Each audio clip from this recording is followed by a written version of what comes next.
saya bicara di sini juga masih shock, masih keadaannya cukup lemes, jadi saya yang mewakili bicara di sini. Perkenalkan, saya Nuni Tias, saya kuasa hukum dari Mbak Ayu Aulia. Hari ini kita ke SPKT Polres Jakarta Selatan untuk bikin laporan. Ada 2 laporan di sini. Yang pertama kita laporkan 351 penganiayaan.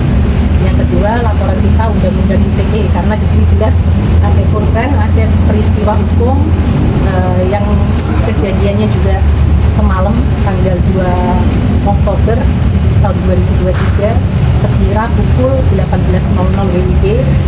Di situ Mbak Ayu niatnya mau makan di tempat makan, ke tempat makan, ketemulah sama saudari GF. Ketemu saudari GF, waktu itu saudari GF di tempat makan itu juga lagi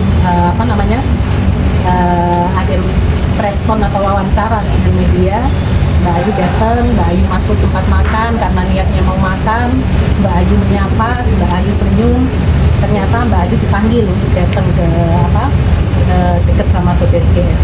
Begitu Mbak Ayu datang deketin saudari GF, minta untuk media matikan kamera. Setelah itu, setelah kamera mati atau nggak tahu ya, mungkin ada salah satu yang nyala atau gimana, kan kita juga nggak tahu dari pihaknya Mbak Ayu. Setelah itu ternyata dari pembicaraan tiba-tiba nggak tahu emosi atau gimana, saudari GF ini jambak rambut Mbak Ayu, rambut dijambak, tarik, terus tangan nyakar ke leher, cengkeram lehernya juga sempat dorong Mbak Ayunya sempat terjatuh kena meja tangannya ya, ada luka juga kena meja.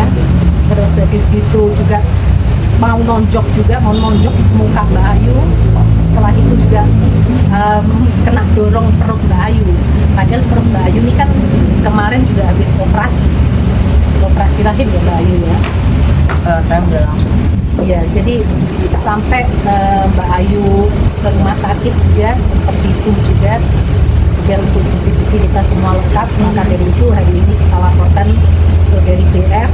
Ada juga perkataan saudari BF yang juga menurut saya karena saya juga istilahnya ini kaum saya, ini perempuan kaum saya yang harus saya bela, dan mungkin pihak sana juga perempuan, harusnya janganlah ngomong kasar seperti itu. Dan itu semua kan bisa dibicarakan baik-baik. Ada ngomongin Mbak Ayu, ngomongannya juga kasar. Ada ngatain Mbak Ayu L ya, huruf depan L. Itu kan juga nggak elok sebagai perempuan seperti itu. Harusnya apapun masalahnya kan bisa dibicarakan baik-baik, apalagi ini sama-sama perempuan kan gitu. Di sini saya selaku kuasa hukum Mbak Ayu dan selaku saya juga istilahnya saya perempuan, saya turut prihatin juga dengan kondisi yang dialami Mbak Ayu. Sampai sekarang Mbak Ayu trauma, terus ini tadi juga baju yang dikenakan juga mungkin masih baju tidur gitu kan, karena saya minta untuk segera untuk bikin laporan juga karena kondisinya juga seperti ini, kasihan seperti itu. Ada lagi? Ketika kejadian kemarin, apakah langsung melakukan visum atau seperti apa? Iya. Langsung melakukan visum. Jadi hari ini laporannya langsung diterima. Laporan diterima dan sudah visum. Jelas sudah visum, sudah ada di sini visum. Bukan 351 ya? Sorry, bukan 351 penganiayaan berat, karena istilahnya sampai shock, sampai trauma, sampai nggak bisa bekerja. Ini kan sudah sangat merugikan, Mbak Ayu. Mbak Ayu ini kan juga bekerja, istilahnya bukan pengangguran. Dengan keadaan yang seperti ini kan rugi Mbak Ayu, jadi nggak bisa bekerja, ngalamin trauma psikis, banyak kerugian di materialnya. Mungkin boleh diceritain ulang mungkin ya. Ya. Memang sebelumnya terjadi masalah apa sih sampai kejadian ini?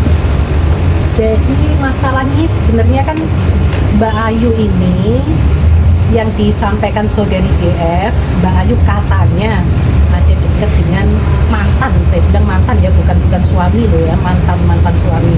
Tapi kan itu kan asas praduga tak bersalah, masih patut diduga, kan belum terbukti.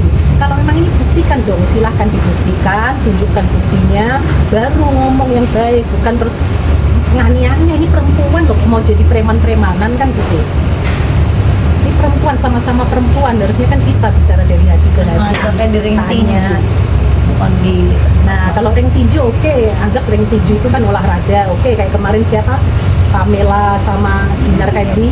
Nah, oke, seperti itu nggak ada masalah. Ini bukan istilahnya bukan ring tinju, bukan untuk olahraga, tapi benar-benar Mbak Ayu ini dianiaya. Dari mulai ujung rambut sampai ujung kaki semua ada buktinya, dan hasil visum sudah jelas. Memang ada, makanya laporan kita diterima hari ini. Ujung rambutnya diapain dia, boleh kasih tahu? Rambutnya diapain di jalan? Tanya wartawan dong, kan ada wartawan di sana. Kenapa di wartawan juga cuma diem aja? Dijambak, jadi dijambak. Tapi aku juga sudah memberi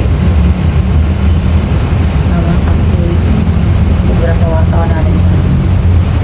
banyak saksi yang lihat di sana, juga ada media, terus ada pegawai-pegawai tempat makannya, ada kok, ada bukti semua kita lengkap. Maka dari itu laporan kita hari ini diterima sama pihak kepolisian, dan biarkan sekarang pihak kepolisian, istilahnya kita sudah masukkan laporan, berarti diskresi kewenangan ada di pihak kepolisian, biarkan pihak kepolisian bekerja dengan baik. Dan saya juga sangat berterima kasih, kami dari pihak Mbak Ayu mengucapkan terima kasih atas istilahnya dukungan moral semua, kita juga diterima dengan baik di Polres Metro Jakarta Selatan ini. Terima kasih juga sama media yang selalu perhatian, yang selalu mau datang, yang selalu ya baik sama aku. Ya sedih sih, maksudku aku kan kesana apa ya, mendatangkan baik-baik, pengennya baik-baik, kenapa kok tiba-tiba ya nggak nyangka aja gitu dijemput. Ya kalau emang kita ke negara hukum ya apa ya. Tapi memang sudah janjian dengan GF itu sendiri? Enggak, itu kan rumah makan terbuka ya. Ya siapapun bisa berhak datang ke sana. Sebelumnya saya juga sudah mengikuti beliau dari Polres kok. Tapi kan saya nggak tahu dia kemana. Kebetulan saya makan di sebelahnya, saya lihat oh ada apa namanya di sebelah, oh saya di sebelah. Oh kebetulan lagi ada media, oh ya udah. Kalau mungkin media sempat ngerekam, boleh nanti kasih tahu. Kalau berkenan. Baik, mungkin pada saat kejadian sendiri nggak sempat memberi perlawanan sama sekali, Pak? Tidak. Boleh tanya siapa yang ada di sana? Jawab aja, nggak perlu namanya.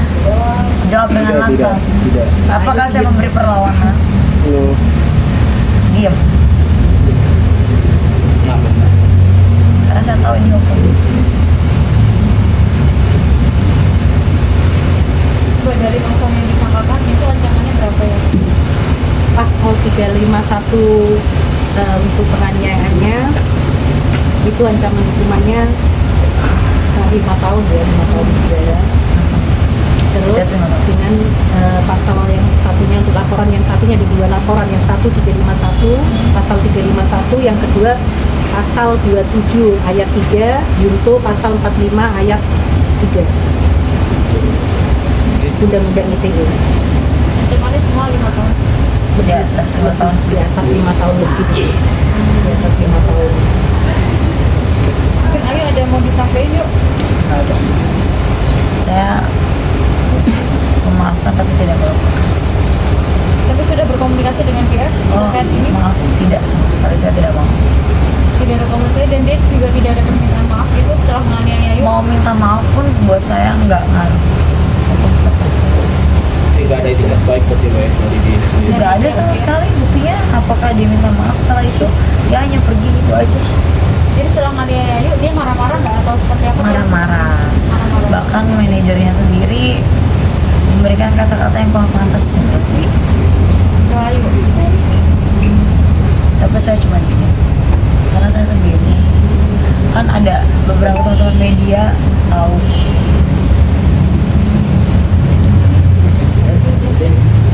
Rasanya Kasih lihat laporan.